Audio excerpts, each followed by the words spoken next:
Bismillahirrahmanirrahim. Assalamualaikum warahmatullahi wabarakatuh. Kembali bertemu dengan saya, Arif Setiawan.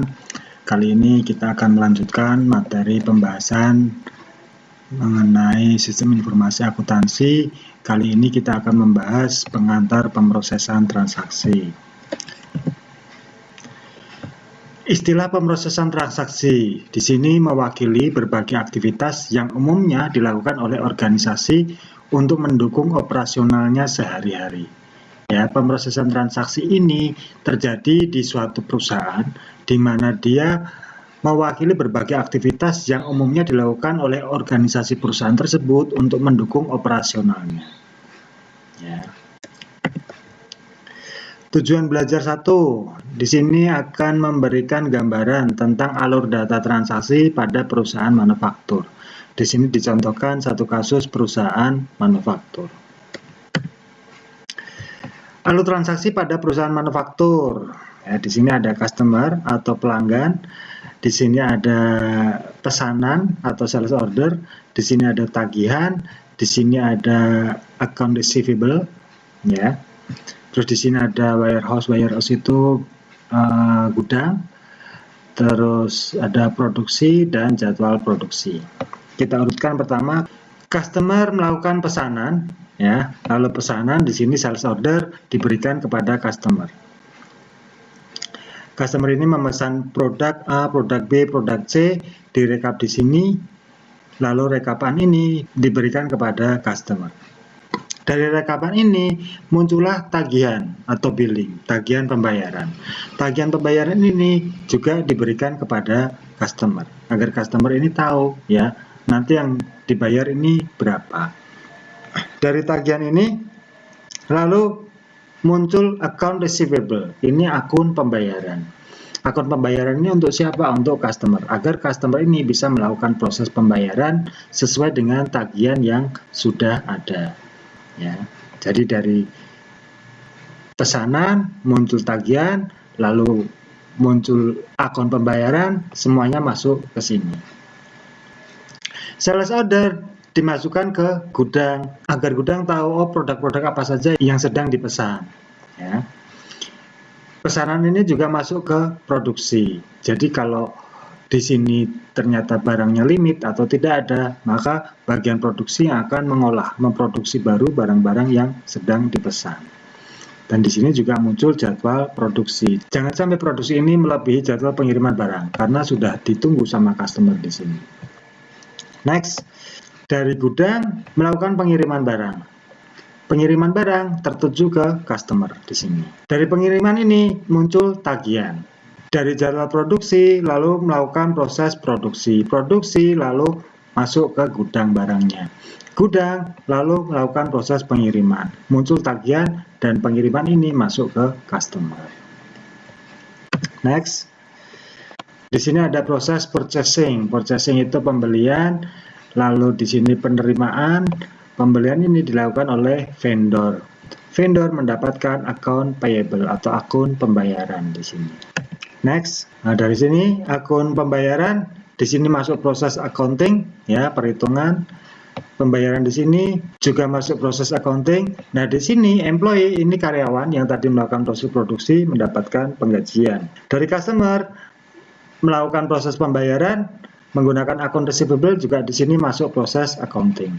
Jadi pusatnya di sini melakukan proses perhitungan kas rugi laba perusahaan di sini. Ya, termasuk proses penggajian karyawan. Next. Nah, ini proses terakhir. Di sini ada receiving, penerimaan, dan masuk ke gudang. Walaupun tidak ada dua organisasi yang memproses data transaksi secara persis sama, hampir semua organisasi memproses alur transaksi yang sama. Jadi di sini yang dimaksudkan adalah setiap perusahaan mempunyai rule bisnis masing-masing. Tidak melakukan transaksi secara sama persis, tergantung kebutuhan perusahaan masing-masing. Cuman rata-rata hampir semua organisasi memproses alur transaksi yang sama. Ya, jadi ada pesanan dari customer, lalu pesanan itu masuk ke gudang, dicek barang di gudang ada atau tidak. Kalau tidak ada, penambahan produksi, dari produksi muncul jadwal produksi. Ya, jadwal produksi melibatkan banyak karyawan mendapatkan gaji. barang produksi sudah ready, bisa dikirim, keluar tagihan, keluar akun pembayaran, lalu customer melakukan proses pembayaran, dan seterusnya. Kira-kira gambarannya di manufaktur seperti itu. Alur transaksi operasional dapat dikelompokkan menurut proses bisnis pada umumnya.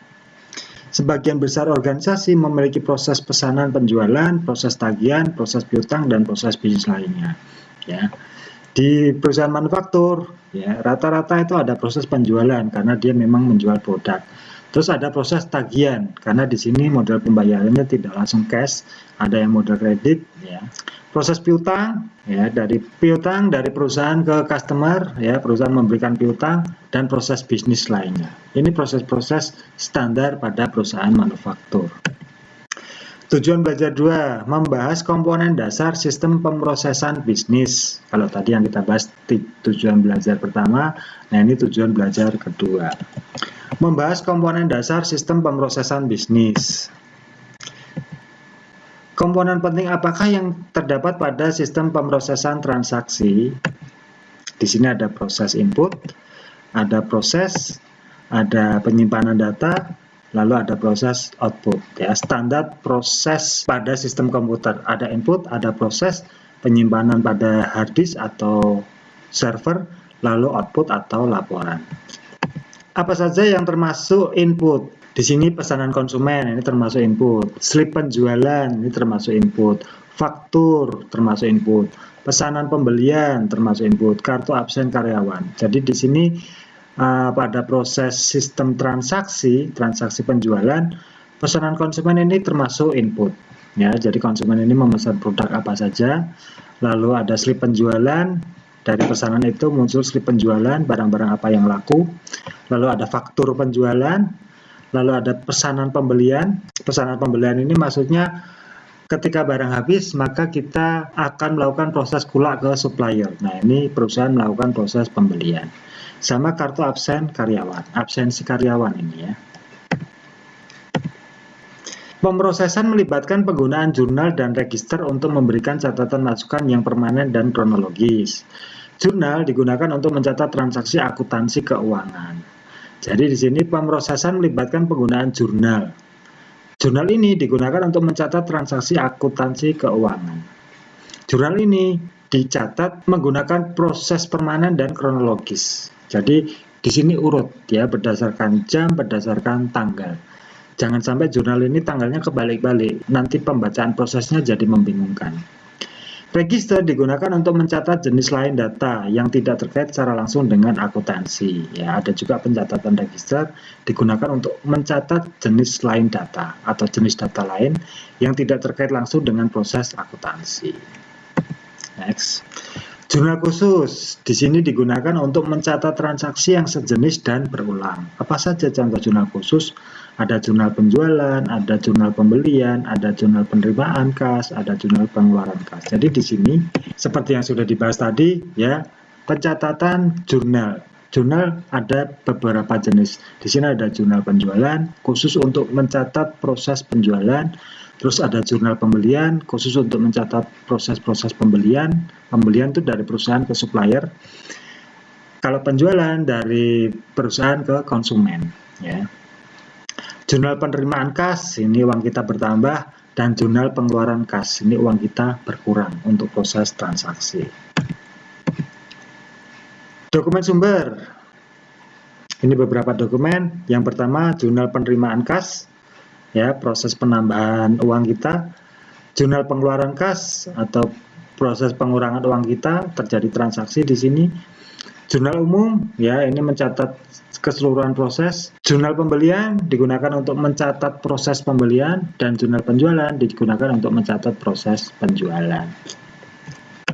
Ledger dan berkas menyediakan penyimpanan data baik secara manual maupun terkomputerisasi. Ya.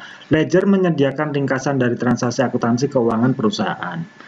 Berkas adalah kumpulan terorganisasi atas data terdiri dari file transaksi, file master, dan file referensi atau tabel.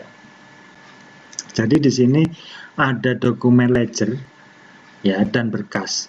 Menyediakan penyimpanan data baik secara manual maupun terkomputerisasi. Kalau ada perusahaan perusahaan yang masih menggunakan manual, belum terkomputerisasi, penyimpanan datanya menggunakan berkas dan ledger. Ledger menyediakan ringkasan dari transaksi akuntansi keuangan perusahaan.